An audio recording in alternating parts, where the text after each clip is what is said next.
ഇത് ഇടക്കാലത്ത് കേരളത്തിൽ അരങ്ങേറിയ മനുഷ്യദൈവ തരംഗം. ഇങ്ങനെയുള്ള ഓരോരോ സംഭവങ്ങളും അരങ്ങ് തകർക്കുമ്പോൾ അത് ആഘോഷിക്കുന്നത് മാധ്യമങ്ങളാണ്. പല രീതിയിലുള്ള വാർത്തകൾ തയ്യാറാവുകയായി നമ്മുടെ ചാനലുകളിൽ. വാർത്തകൾ അല്പസമയത്തിനുള്ളിൽ.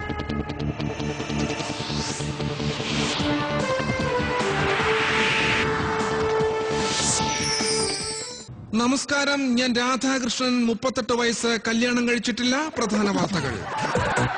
ചിക്കൻ ഗുനിയെ കുറിച്ച് പഠിക്കാൻ വന്ന 3 അംഗ വിദഗ്ധ സംഘം ഇന്നലെ ഡൽഹിക്ക് മടങ്ങി. 3ന്റെയും ശവസംസ്കാരം ഇന്ന് വീട്ടുവളപ്പിൽ നടക്കും. ഇനി പ്ലാസ്റ്റിക് സർജറിക്ക് കേരളത്തിൽ വിട. പ്ലാസ്റ്റിക് നിരോധനത്തിനെ തുടർന്നാണ് പ്ലാസ്റ്റിക് സർജറി കേരളത്തിലെ ആശുപത്രികളിൽ നിർത്തലാക്കിയത്. കൂടുതൽ വാർത്തകൾ വിശദമായി. കേരളം 3 പുതിയ യുദ്ധവിമാനങ്ങൾ പരീക്ഷണ പറക്കൽ നടത്തി. 1 എയിലും 2 സിയിലും 3 ബിയിലും പഠിക്കുന്ന കുട്ടികളാണ് ബുക്കിൽ നിന്നും പേപ്പർ വലിച്ചു കീറി പരീക്ഷണ പറക്കൽ നടത്തിയത്. ആളപായം രേഖപ്പെടുത്തിയിട്ടില്ല.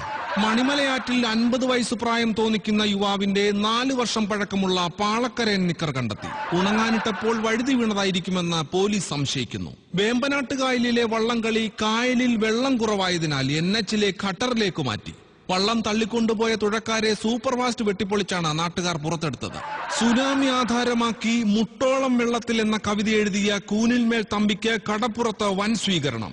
5 പങ്കായവും 3 കമ്പിവടിയും 4 നാടനടിയും തമ്പി സ്വന്തം ശരീരം കൊണ്ട് ഏറ്റുവാങ്ങി. തമ്പിയുടെ നില ഗുരുതരമാണ്. ഉത്സവപ്പറമ്പിൽ പാപ്പാനുമായി വാക്കേറ്റം നടത്തിയ മുണ്ടക്കൽ ശേഖരൻ എന്ന കൊമ്പനാനയുടെ മതം മാറിയ കൊമ്പനാന നാളെ പൊന്നാനിയിൽ നിന്നും നാട്ടിൽ തിരിച്ചെത്തും.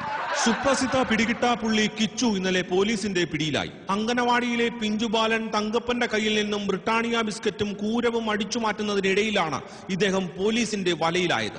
ഇയാളുടെ കയ്യിൽ നിന്നും പിടിച്ചെടുത്ത അപ്പുപ്പ അമ്മുമ്മ ഊത്താമ്പെട്ടി ടയർ ഗോലി തുടങ്ങിയ മാരക കളിക്കോപ്പുകൾ ജനങ്ങൾ കാണെ പോലീസ് നിർത്തിവെച്ചു. ജില്ലാ മജിസ്ട്രേറ്റ് കോടതിയിൽ ഹാജരാക്കിയ ഇദ്ദേഹത്തെ നാളെ രാവിലെ തൂക്കിക്കൊല്ലും. ഇനി ഒളിമ്പിക്സ് വാർത്തകൾ. ബീജിംഗിൽ നടന്ന ഓട്ട മത്സരത്തിൽ കേരളത്തിൽ നിന്നുള്ള ബിനു പീറ്റിക്ക് സ്വർണം ലഭിച്ചു. കിട്ടിയ സ്വർണം ഉടമസ്ഥന് തിരിച്ചുകൊടുത്ത് ബിനു സത്യസന്ധതയ്ക്ക് മാതൃകയായി. ട്രാക്കിൽ കിടന്നാണ് ജപ്പാൻകാരന്റെ 1 ഗ്രാം തങ്കത്തിൽ പൊതിഞ്ഞ അരഞ്ഞാണം ബിനുവിന് കിട്ടിയത്.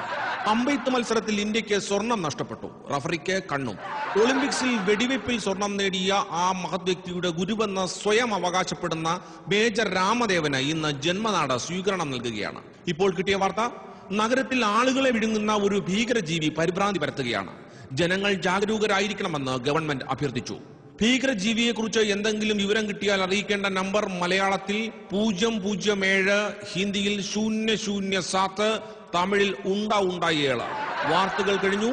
ഇനി മേജർ രാമദേവന്റെ സ്വീകരണ ചടങ്ങിന്റെ തത്സമയ സംപ്രേഷണം. നമസ്കാരം.